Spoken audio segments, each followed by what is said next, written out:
Ooh, damn, that's kind of bright. Ooh. But this takes us to our second live stream of the 31 Vlogs of Halloween. So, the movie that I watched this time was Blair Witch Project. This movie came out in 1999 and it was, ooh, damn, that's bright. And it was an absolute cult phenomena. And admittedly, I didn't see it in theaters when it first came out. I unfortunately watched it in the middle of the day with my mom and one of my buddies, and it is definitely not as effective at that time. This is a movie that does hold up, but I highly recommend you watch it at night.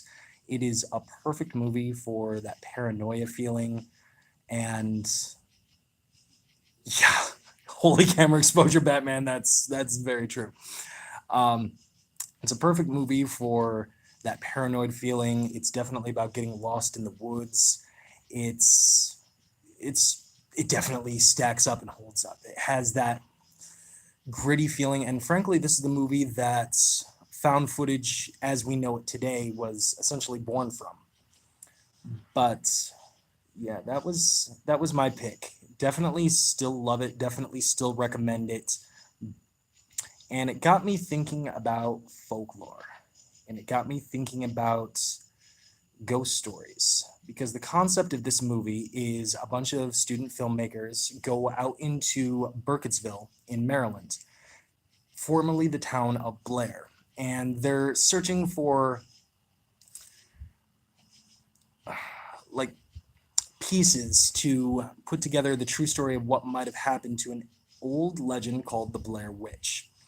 Now, I think that that's a little bit weird because I personally don't love going and searching for stuff like that because you never know what you might find. I do believe in the paranormal. I do believe that when you go looking for something, unfortunately, sometimes you might find it.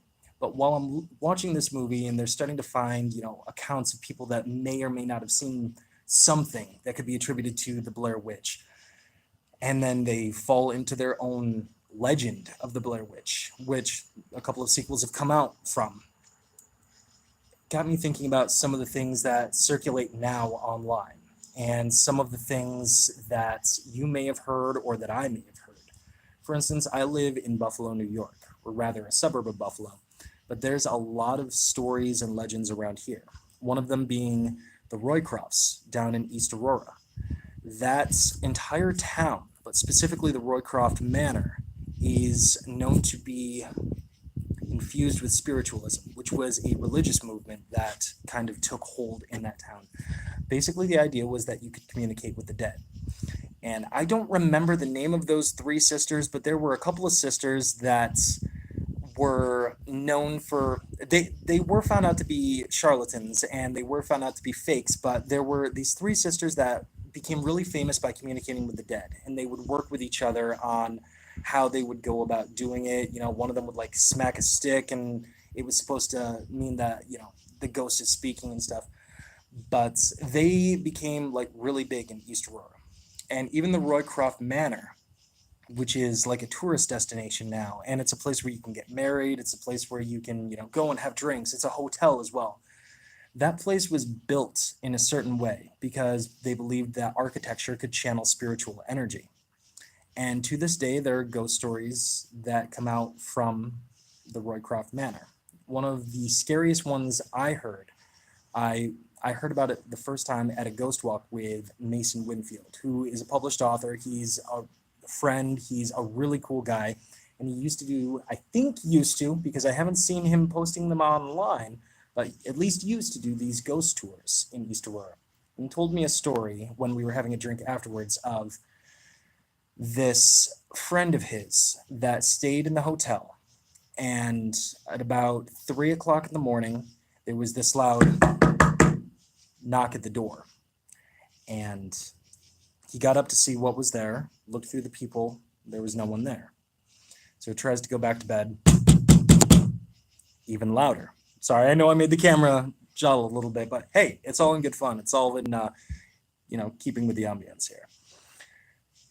And this went on for over an hour. And every time he looked, there was no one there. He opened the door, there was no one there. And he called the front desk saying that there's somebody screwing with him, from one of the adjoining rooms. But there was nobody in the room next to his or the room on the other side either. So he has no idea to this day what that was, but he refuses to ever stay in the Roycroft Inn again. The knocks apparently turned to scratching, but I don't know how true that is, neither did Mason, so I use that as a little bit of a throwaway line. So that's one of the stories from East Aurora. Another thing around here, maybe you guys have heard of an online legend known as The Rake. The Rake is a creepypasta, and legend has it that most of the sightings of the Rake take place in the Northeast, and the most recent one recorded was in 2006 near Niagara Falls, which is only about 20 minutes away from where I'm sitting right now. So the Rake, you can Google him online to take a look, but basically he looks like the bastard son of the Slender Man. He is an elongated figure with creepy, scaly skin, no hair on his body, almost looks like an emaciated man or a deformed dog, by all accounts, with black, sunken-in eyes. And he's said to sneak into your room, house, camper, whatever, and basically just stare at you and get closer and stare at you. Now, some legends say that he's a harbinger of misfortune. Others say that he is hunting. Some say that he's tried to attack the children in the next room. Some people say that he's tried to attack them. Others say that he only goes after bad people or people with secrets, dark secrets, bad secrets. Others say that he goes after the innocents. And that one always got to me, mostly because it supposedly took place basically in the town that I live in. I don't think that there's any credence to that, seeing as though when I did some digging into the Rake a couple of years ago, I found out that just like the Slender Man, he is not real. The Slender Man was born from somethingawful.com or .net, and essentially it was created as an art project and tried to create their own online monster. The Rake was created on 4chan basically for the exact same reason, to create their own monster. And boy, did they, because he really took hold. Most people that are into creepypasta know at least of the Rake, if not know the stories themselves.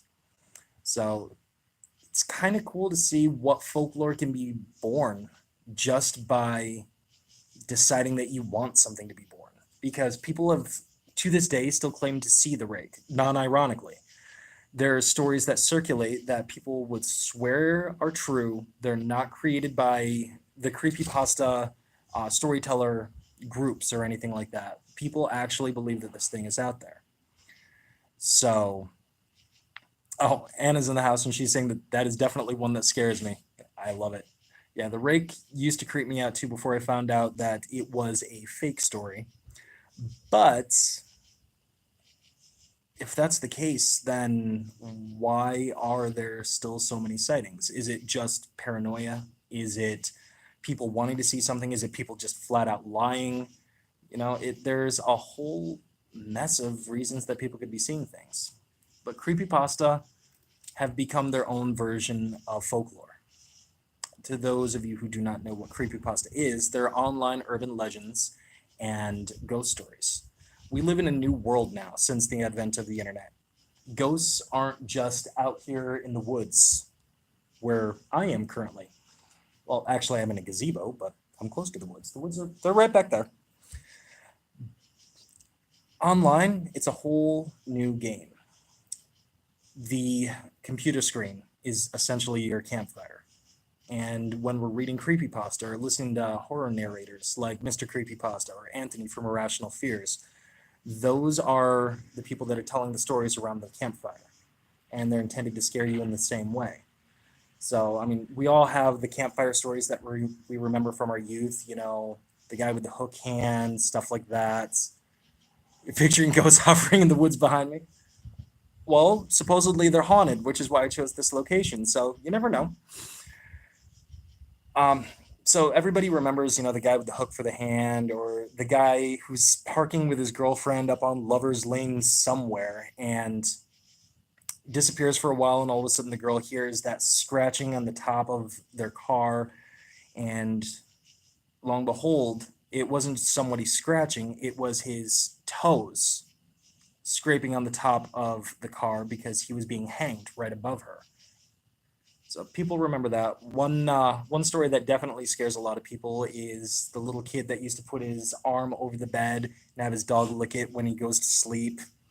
And one morning he wakes up to find the dog dead in the bathroom. But he remembered that dog licking his hand before he went to sleep. And then as he goes into the bathroom and sees the bloody remains of the dog, there's a message written on the mirror: humans can lick too. Lots of people know that one and are still freaked out with that one. And sadly, some of those urban legends are absolutely true. Creepypasta is like that, but a little bit different.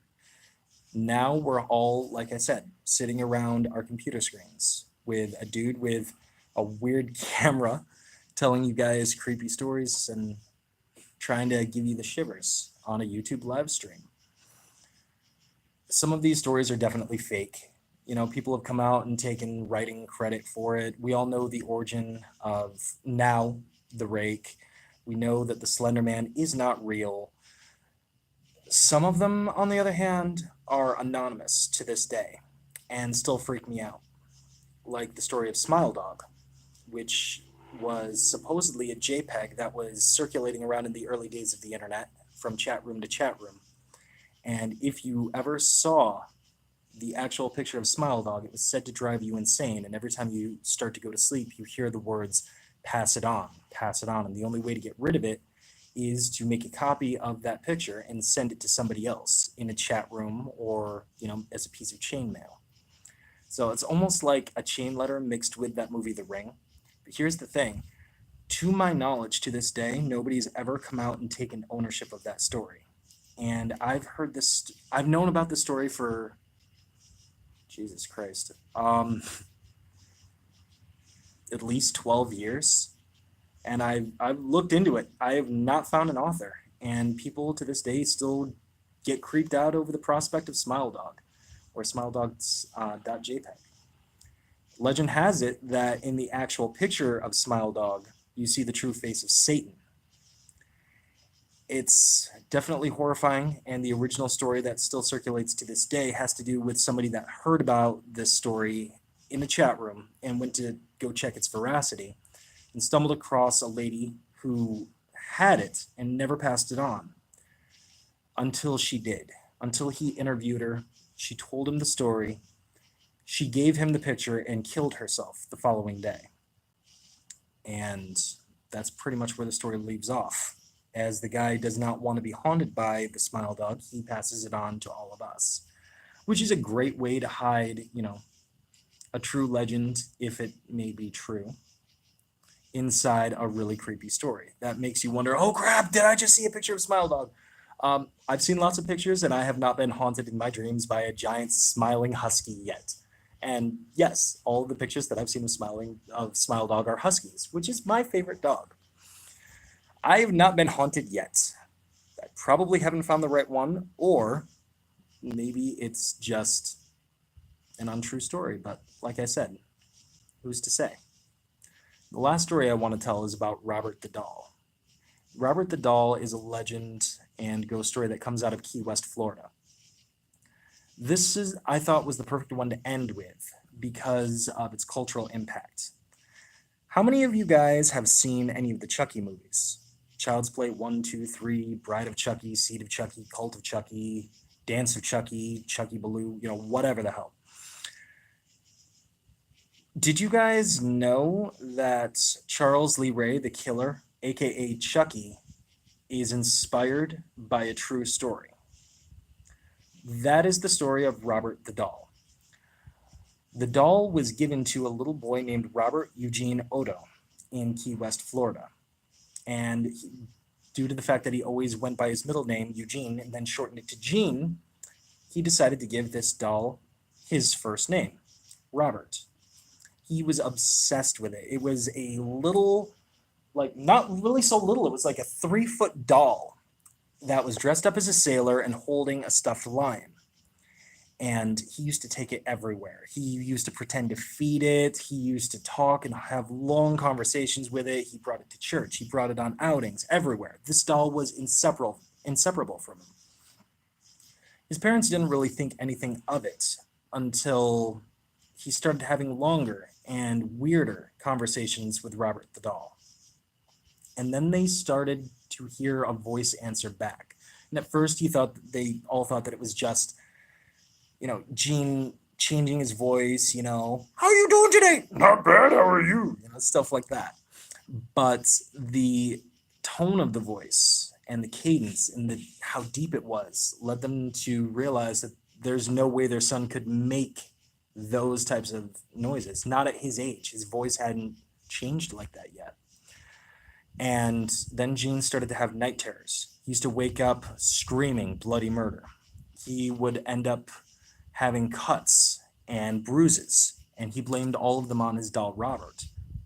And he started sleeping with his doll Robert in his bed, and the situations only got worse until finally his parents took the doll and locked it in the attic. But that didn't stop things. They started to hear footsteps in the attic of something maybe, 3 feet tall, pacing around, clawing at the floor. And people that would come over and visit also heard it, and legends started to spread. Stories went wide, and that was the beginning of the story of Robert the doll. People from all around knew about it. Eventually, Eugene's father died, and Gene inherited the house. When he moved back, he rediscovered Robert the doll and reincorporated it back into his life, much to his wife's dismay. He started keeping it with him when he painted, because Gene at that point was a very well-known painter down in, Florida. And his personality started changing. He started becoming violent and abusive, beating his wife, beating his kids. And finally, things just got so bad that she threatened to leave. And I don't know the rest of the story. I don't know if they divorced. I don't know if he killed himself or anything like that. But what I can tell you is that Robert the doll is no longer in a single person's possession. It is now currently in a museum down in Florida, surrounded by glass, and people still have the ability to go up and take a look at it. And legend has it, if you take a picture of Robert without his permission, something bad will happen to you. Lots of people have reported taking pictures of him and then getting into car crashes while they were down there on vacation, or having some other type of nasty misadventure happen to them. And now Robert the doll's case is surrounded by letters of apology from people that have suffered unfortunate fates at the hands that, as far as they believe, of Robert. Now, where this ties into Chucky is Charles LeRae, with his dying words, summoned a voodoo spell that he knew and transferred his soul into the body, I guess, of a good guy doll. And he then started animating that doll and killing as Chucky, as the Chucky that we all know. Now, one story about Robert the doll comes from how Eugene got it in his possession. See, Gene's mom was not such a nice person, and they were plantation owners, and they had many, many, many servants. And Gene's mom was not very nice to them. So one story goes that after she fired a whole group of them and was especially nasty, somebody performed a curse, a voodoo curse specifically, on that doll and then gave it to Gene. And at that point, the doll was inhabited with a dark spirit. And the dark spirit resides there to this day. That particular story was the inspiration for Child's Play. And I thought that that was quite awesome when I heard about it.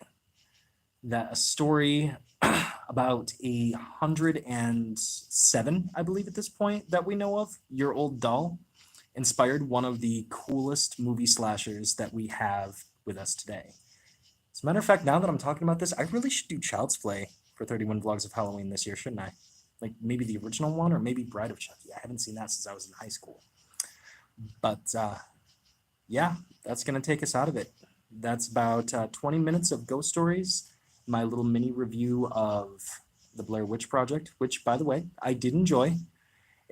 Definitely still creeped me out, but I don't recommend watching it during the day with your mom. It's not the way to watch it. It's quite boring at that point.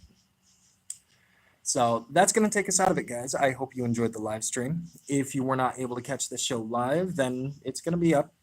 Feel free to watch it with all of, the camera exposure from the really bright ass light that I have here.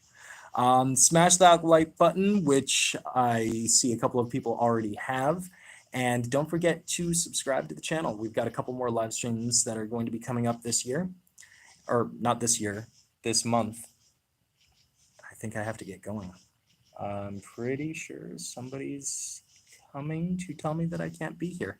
So I'm out of here, guys. I'll see you tomorrow with another movie review. Take care.